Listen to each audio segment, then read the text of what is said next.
Bendiciones, les habla Ricardo Álvarez. Hoy, siguiendo con el curso de Teología Sistemática, estudiamos Cristología 4 y especialmente en relación a el Espíritu Santo en la vida de Jesús.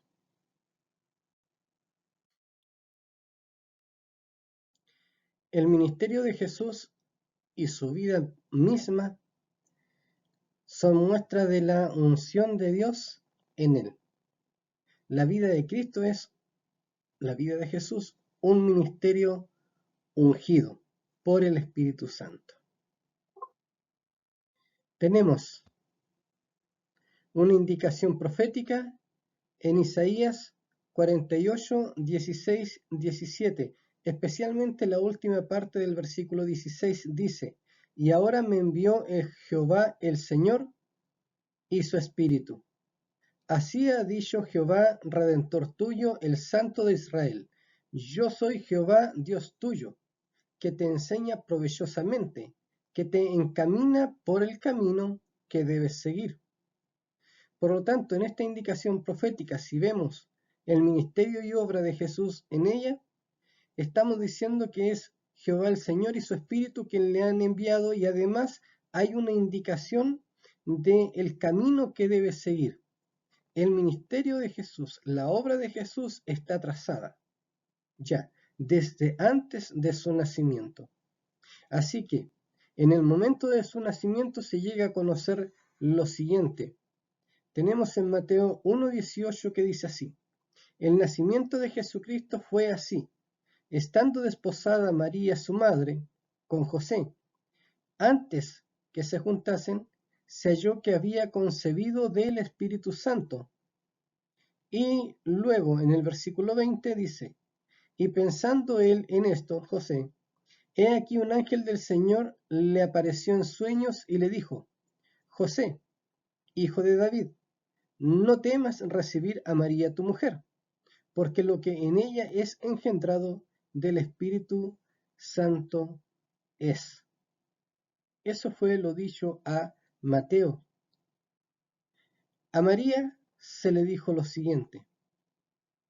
Respondiendo el ángel, en respuesta a la pregunta de María de cómo sería esto, pues ella no había conocido varón, el ángel le dice: el Espíritu Santo vendrá sobre ti, y el poder del Altísimo te cubrirá con su sombra, por lo cual el santo ser que nacerá será llamado Hijo de Dios. Hay que recordar la promesa, la profecía, que su nombre también sería conocido como Emmanuel, Dios con nosotros. Desde su nacimiento hay un ministerio ungido, no solamente cuando él comienza a predicar, sino toda la preparación del Antiguo Testamento, todas las profecías, ahora tienen su real cumplimiento en la persona de Jesús. Y su ministerio terrenal es un ministerio ungido, apartado, distinto, diferente a cualquier otra unción que se hubiera conocido. Su presentación en el templo, en Lucas capítulo 2, también es una muestra de la obra del Espíritu Santo en la vida de Jesús. A partir del versículo 25 dice: he aquí, había en Jerusalén un hombre llamado Simeón, y este hombre justo y piadoso esperaba la consolación de Israel. Importante lo que sigue. Y el Espíritu Santo estaba sobre él, y le había sido revelado por el Espíritu Santo que no vería la muerte antes que viese al ungido del Señor. Y movido por el Espíritu Santo, vino al templo, y cuando los padres del niño Jesús lo trajeron al templo para hacer por él conforme al rito de la ley, él le tomó en sus brazos y bendijo a Dios. Hermoso lo que viene. Ahora, Señor, despides a tu siervo en paz, conforme a tu palabra, porque han visto mis ojos tu salvación. El Espíritu Santo obra en este anciano que había estado esperando la redención, se le había prometido a él, específicamente, este momento. Y él ahora puede descansar y decirle a Dios: despídense a tu siervo en paz, porque mis ojos han visto tu salvación. Y lo que él estaba viendo era un pequeñito de días de nacido. Así el Espíritu Santo obra en la vida de Jesús y su ministerio. Cristo fue ungido por el Espíritu Santo para servir. Tenemos en Lucas capítulo 4:18 lo siguiente: el Espíritu del Señor está sobre mí, por cuanto me ha ungido para dar buenas nuevas a los pobres, me ha enviado. Cuando él lee esto, está reconociendo la obra del Espíritu Santo en su vida para el ministerio completo que él va a desarrollar en el versículo 18. Y en el 14, Jesús se volvió en el poder del Espíritu a Galilea y se difundió su fama por toda la tierra de alrededor. Todos conocían que había algo distinto en él. Todos entendían que el poder de Dios se manifestaba de una manera diferente en él, distinta a otros que habían sido ungidos y en los cuales también se había manifestado el Espíritu del Señor. Pero en Jesús es especial, en Jesús es diferente, en Jesús la plenitud de la presencia del Espíritu Santo es maravillosa. Esta unción trae persecución. Jesús, cuando está hablando con sus discípulos, les dice lo siguiente: bienaventurados sois cuando por mi causa os vituperen y os persigan y digan toda clase de mal contra vosotros, mintiendo. Gozaos y alegraos, porque vuestro galardón es grande en los cielos, porque así persiguieron a los profetas que fueron antes de vosotros. Es interesante que las palabras de Jesús se cumplen no mucho tiempo después en el libro de Hechos, capítulo 4:18, tenemos ya el cumplimiento de estas palabras de Jesús que se dijeron en el libro de Mateo. Y llamándolos, les intimaron que de ninguna manera hablasen ni enseñasen en el nombre de Jesús. A Jesús lo persiguieron, a Jesús lo azotaron, a Jesús lo mataron. Y no se podía esperar que algo diferente sucediera con sus discípulos, con quienes en verdad manifiestan el poder de Dios en sus vidas y la fe simple y sincera en la obra de Jesús, en su persona y en su obra. Así que un cristiano no puede esperar que para él todo se dé fácil en cuanto a la fe y en cuanto al testimonio. Si es cristiano, va a sufrir algún tipo de persecución, muy leve a muy fuerte, dura, como en algunos países donde hoy existe persecución por causa de la fe, hasta donde entregar la vida es necesario. En algunos otros países no. La unción trae liberación. Eso lo vemos en el capítulo 10, versículo 38, un pasaje muy conocido por lo que está sucediendo con Cornelio. Pero especialmente el versículo 38 en relación al ministerio de Jesús como un ministerio ungido, dice lo siguiente: ¿cómo Dios ungió con el Espíritu Santo y con poder a Jesús de Nazaret, y cómo éste anduvo haciendo bienes y sanando a todos los oprimidos por el diablo, porque Dios estaba con él? El discurso que leyó Jesús en Nazaret cuando abrió el rollo en el libro de Isaías está teniendo ahora un respaldo en el libro de Hechos, capítulo 10, 38. Porque él anduvo haciendo bienes y sanando a los oprimidos. Él era ungido para traer liberación, anunciar el año agradable, dar vista a los ciegos, traer, en el fondo, liberación. Y eso es lo que trae la unción en la persona de Jesús, en la manifestación del Espíritu Santo en el ministerio completo del Señor Jesús.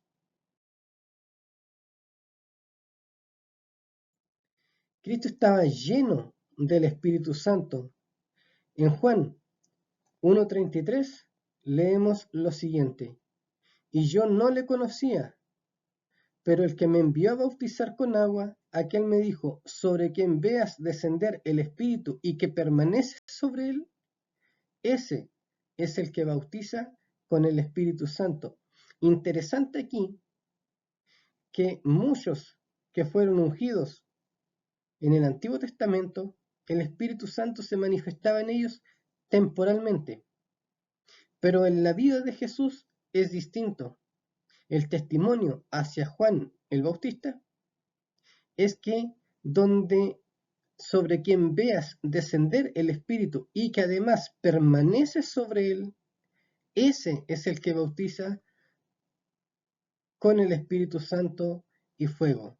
Y además, sobre Jesús es especial, porque el Espíritu en Jesús dice, porque el que me envió las palabras de Dios habla, pues no da su Espíritu por medida.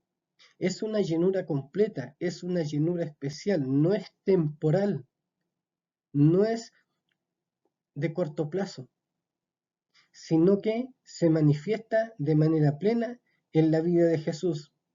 Él es guiado por el Espíritu al desierto en el momento de la tentación. Jesús, lleno del Espíritu Santo, volvió al Jordán. Lleno del Espíritu Santo, volvió del Jordán y fue llevado por el Espíritu al desierto. Es el Espíritu Santo el que guía el ministerio también y la obra de Jesús. Así que lo que sucede en la vida de Jesús al tener un ministerio que es lleno por el Espíritu Santo es simplemente que Él agrada a Dios, porque el que me envió conmigo está y no me ha dejado solo el Padre, porque yo hago siempre lo que le agrada. La única forma que una iglesia subsista, que una iglesia crezca, que una iglesia se desarrolle, es siendo sensible a la voz del Espíritu Santo. Que el Espíritu Santo guíe a la iglesia y que como consecuencia de aquello, esta iglesia sea una iglesia que agrada a Dios, no se aparta de su voluntad. Y es lo que debiéramos desear y buscar. Se regocijó Jesús también en el Espíritu. Lucas 10:21 dice lo siguiente: en aquella misma hora Jesús se regocijó en el Espíritu y dijo: yo te alabo, Padre, Señor del cielo y de la tierra, porque escondiste estas cosas de los sabios y entendidos y las has revelado a los niños. Sí, Padre, porque así te agradó. El carácter de Jesús era un carácter llamativo para adultos y para niños, y es porque Él se regocija, pero no en cualquier alegría pasajera. Él se regocija en el Espíritu, y esto que hace que su ser entero se manifieste de manera diferente delante de las personas. Y Él reconoce esto. Él se regocija en el Espíritu y alaba a Dios en lo que hace. Jesús, hablando de su ministerio ungido, atribuye el echar fuera demonios al Espíritu Santo. Leemos lo siguiente en Mateo 12:28. Pero si yo, por el Espíritu de Dios, echo fuera los demonios, ciertamente ha llegado a vosotros el reino de Dios. Jesús dice que Él echa fuera demonios por el Espíritu Santo, pero esto certificando además las profecías del Antiguo Testamento, en que Dios estaría con ellos, en que el reino de Dios se manifestaría. Y Jesús dice: el reino de Dios ha llegado a vosotros. El conocimiento de Dios, la voluntad de Dios, se manifiesta en la persona de Jesús como un ministerio ungido y lleno del Espíritu Santo. Así Él puede obrar, así Él puede ministrar, así Él puede enseñar, y es guiado y se agrada, se regocija en la voluntad de Dios.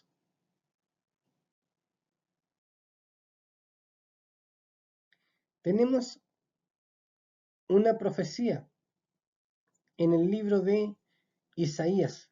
Dice lo siguiente: saldrá una vara del tronco de Isaí, y un vástago retoñará de sus raíces, y reposará sobre él el espíritu de Jehová, espíritu de sabiduría y de inteligencia, espíritu de consejo y de poder, espíritu de conocimiento y de temor de Jehová.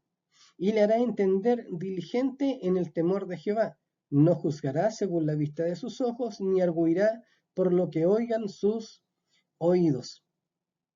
Cuando hablamos de esta unción que hay en Jesús, del Espíritu de Dios, tenemos aquí una clasificación del Espíritu de Dios, 7 características.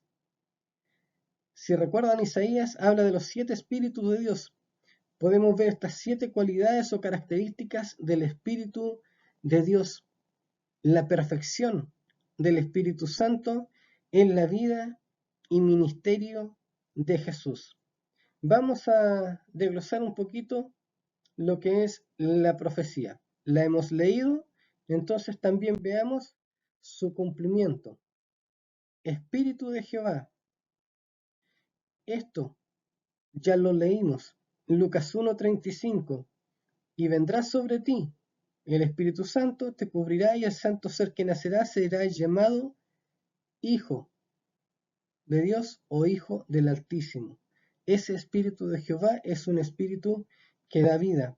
En Romanos 8:11 leemos lo siguiente: y si el espíritu de aquel que levantó de los muertos a Jesús mora en vosotros, el que levantó de los muertos a Cristo Jesús vivificará también vuestros cuerpos mortales por su espíritu que mora en vosotros. Es un escrito a cristianos, por lo tanto le está diciendo a estos cristianos que el Espíritu de Dios está morando en sus vidas, pero que es el Espíritu del que levantó de los muertos a Jesús. Es el Espíritu de Jehová, el Espíritu de Dios que da vida. Y esa vida, ese Espíritu de vida, está en la persona de Jesús. Espíritu de sabiduría. Es increíble lo que sucede aquí en Marcos 6:2. Hay una pregunta que se hace. Y llegado el día de reposo comenzó a enseñar en la sinagoga, y muchos oyéndole se admiraban y decían: ¿de dónde tiene estas cosas? ¿Y qué sabiduría es esta que le es dada? Y estos milagros que por sus manos son hechos. Podemos pensar y reconocer que los judíos sabían y entendían de la sabiduría de vida, porque ellos tenían toda la escritura del Antiguo Testamento, no eran ignorantes, ellos eran enseñados desde niños en su fe, en su cultura, en las tradiciones. Escuchaban desde niños en las sinagogas. Ellos participaban de todos sus rituales importantes en la ciudad de Jerusalén. Entonces, conocían maestros, conocían predicadores, conocían sacerdotes. Y sin embargo, cuando escucharon hablar a Jesús, ellos se asombran por la forma que Él tiene, por sus palabras, y llegan a expresar y preguntarse maravillados: ¿y qué sabiduría es esta que le es dada? ¿Cómo este hombre puede hablar tal cosa de un texto que ya conocíamos, del que fuimos enseñados? ¿Cómo Él trae vida a estas palabras que tantas veces ellos habían escuchado? Ese espíritu de sabiduría está en la vida de Jesús y Él lo expresa a través de las palabras. Juan 6:68, un pasaje conocido. por muchos. Dice lo siguiente: le respondió Simón Pedro: Señor, ¿a quién iremos? Tú tienes palabras de vida eterna. Esa sabiduría maravillaba a sus oyentes en general, pero los discípulos eran capaces de entender y ver un poco más allá, y podían ellos decir que esas palabras de Jesús, esa sabiduría suya, era capaz de darles vida más allá en el tiempo. Espíritu de inteligencia. Y en ese sentido, hablamos de la inteligencia emocional, interpersonal e intrapersonal, conociendo a los demás y conociéndose a sí mismo. Tenía ese espíritu Jesús. Él no tenía necesidad de que nadie le dijera lo que había en los corazones de los hombres, porque él ya lo conocía. Él ya sabía cómo tratar con ellos. Sabía hablar con sus discípulos en Marcos 17:23, pero también se conocía a sí mismo, Marcos 1:35, donde dice que él se apartaba a lugares desiertos para orar. Él tenía también necesidad como hombre de mantener una comunión con el Padre. Toda la vida de Jesús en ese sentido es un ejemplo para nosotros. El Espíritu Santo se manifiesta en la vida de Jesús, se puede manifestar en la iglesia también. Espíritu de consejo, especialmente en la noche de despedida. En Juan 14:26, los discípulos están expectantes también por lo que está sucediendo y por lo que Jesús ha mencionado. Dice lo siguiente: mas el Consolador, el Espíritu Santo, a quien el Padre enviará en mi nombre, Él os enseñará todas las cosas y os recordará todo lo que yo os he dicho. Teníamos en Juan 68 diciendo a Pedro: tú tienes palabras de vida eterna. Y ahora, ya en Juan 14, la noche de despedida, ellos están preocupados. ¿Quién les va a hablar ahora las palabras como las hablaba el Maestro Jesús? Y Jesús le dice: tranquilos, tranquilos, el Espíritu Santo, Él hablará todas las cosas. Él les va a recordar lo que yo les he dicho. Por lo tanto, tranquilos, van a seguir teniendo palabras, y esas palabras serán palabras de Dios. Otro momento en el que Jesús aconseja, en el pasaje de la mujer adúltera, subtitulado de esa manera. Cuando él levanta la vista, le pregunta a la mujer: ¿dónde están los que te acusan? En ninguna parte. Bueno, ni yo te condeno. El consejo que da Jesús es el siguiente ahora: ve y no peques más. Si podemos revisar el sermón del monte en Mateo 5 y 6, hay muchas indicaciones, consejos que Jesús da para poder vivir y desarrollar la vida de fe a través de los consejos que allí está dando. Puede darse el tiempo luego y revisar y ver cómo Jesús aconseja. Espíritu de poder sobre la naturaleza. Leemos en Mateo 8:27 lo siguiente: y los hombres se maravillaban diciendo: ¿qué hombre es este, que aún los vientos y el mar le obedecen? Pero no solo tiene poder sobre la naturaleza, sino también sobre los espíritus. Y todos se asombraban, de tal manera que discutían entre sí diciendo: ¿qué es esto? ¿Qué nueva doctrina o enseñanza es esta, que con autoridad manda y aun los espíritus inmundos le obedecen? Pero hay todavía un poder más maravilloso, que está en Mateo 28:18, dice lo siguiente: y Jesús se le acercó y les habló diciendo: toda potestad me es dada en el cielo y en la tierra.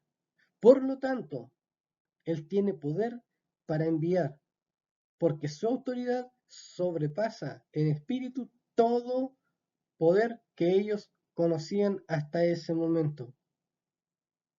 Espíritu de conocimiento. ¿Sabía Jesús lo que estaba sucediendo con Natanael? Dice lo siguiente en Juan: ¿De dónde me conoces?, le dijo Natanael. Respondió Jesús y le dijo: Antes que Felipe te llamara, cuando estabas debajo de la higuera, te vi. Natanael, maravillado por lo que Jesús conocía, le dijo: Rabí, tú eres el Hijo de Dios, tú eres el Rey de Israel. Sabía también Jesús, tenía ese conocimiento del pasado de la mujer samaritana. Bien has dicho, 5 maridos has tenido y el que ahora tienes no es tu marido. El espíritu del temor de Jehová se manifiesta en la vida de Jesús. Hay un pasaje en el libro de Hebreos 5:7 que dice lo siguiente: y Cristo en los días de su carne, ofreciendo ruegos y súplicas con gran clamor y lágrimas al que le podía librar de la muerte, fue oído a causa de su temor reverente. Aquí hay una pequeña explicación que dar. Dice al que le podía librar de la muerte. En griego hay 2 palabras que se traducen como de. Una quiere decir de desde dentro y la otra quiere decir de desde fuera. En este caso, la palabra usada en el griego es de desde dentro. Entonces, si alguien dice o interpreta esto que él fue librado de la muerte, es decir, que no sufrió la muerte, está interpretando de manera incorrecta. Porque la manera correcta es que él fue librado desde dentro de la muerte. Jesús murió. Jesús se ofreció como sacrificio perfecto y maravilloso. Murió realmente. Por lo tanto, su ruego fue al que le podía librar desde dentro de la muerte. Su existencia terrenal fue una alineación inquebrantable con la voluntad del Padre. En Mateo 26 leemos lo siguiente: Yendo un poco más adelante, se postró sobre su rostro, orando y diciendo: Padre mío, si es posible, pase de mí esta copa, pero no sea como yo quiero, sino como tú. Su voluntad, por el Espíritu de Jehová, sometida al Padre, indicando lo que antes habíamos hablado al principio de esta presentación, que el Espíritu de Jehová le había enviado y le enseñaría por el camino que debía andar. Ahora está finalmente llegando al término ese camino. En Juan 6:38 leemos: Porque he descendido del cielo no para hacer mi voluntad, sino la voluntad de aquel que me envió. Habíamos leído: y me envió Jehová el Señor y su Espíritu. Por lo tanto, toda la vida de Jesús está sujeta por el Espíritu a cumplir también el propósito por el cual había sido enviado. En cuanto a su muerte y resurrección, debía ofrecer el sacrificio de manera correcta o completa. En Hebreos 9:14 dice lo siguiente: cuanto más la sangre de Cristo, el cual mediante el Espíritu eterno se ofreció a sí mismo sin mancha, de manera correcta, sin mancha a Dios, limpiará vuestras conciencias de obras muertas, para que sirváis al Dios vivo. El sacrificio de Jesús fue un sacrificio único, perfecto, completo. No hay otro. Lo confirma esto en Hebreos capítulo 10. Dice lo siguiente: entonces dije: he aquí que vengo, oh Dios, para hacer tu voluntad, como en el rollo del libro está escrito de mí, diciendo primero, sacrificio y ofrenda y holocausto y expiaciones por el pecado no quisiste, ni te agradaron, las cuales se ofrecen según la ley. Y diciendo luego, he aquí que vengo, oh Dios, para hacer tu voluntad. Quita lo primero para establecer esto último. En esa voluntad somos santificados mediante la ofrenda del cuerpo de Jesucristo hecha una vez y para siempre. En Semana Santa recordamos el sacrificio de Jesús. No le matamos, no le crucificamos nuevamente. Eso ya fue hecho. Una sola vez y para siempre.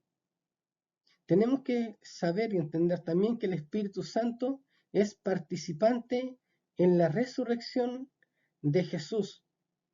Romanos 8:11, ya lo habíamos leído desde un punto de vista, lo leemos de nuevo.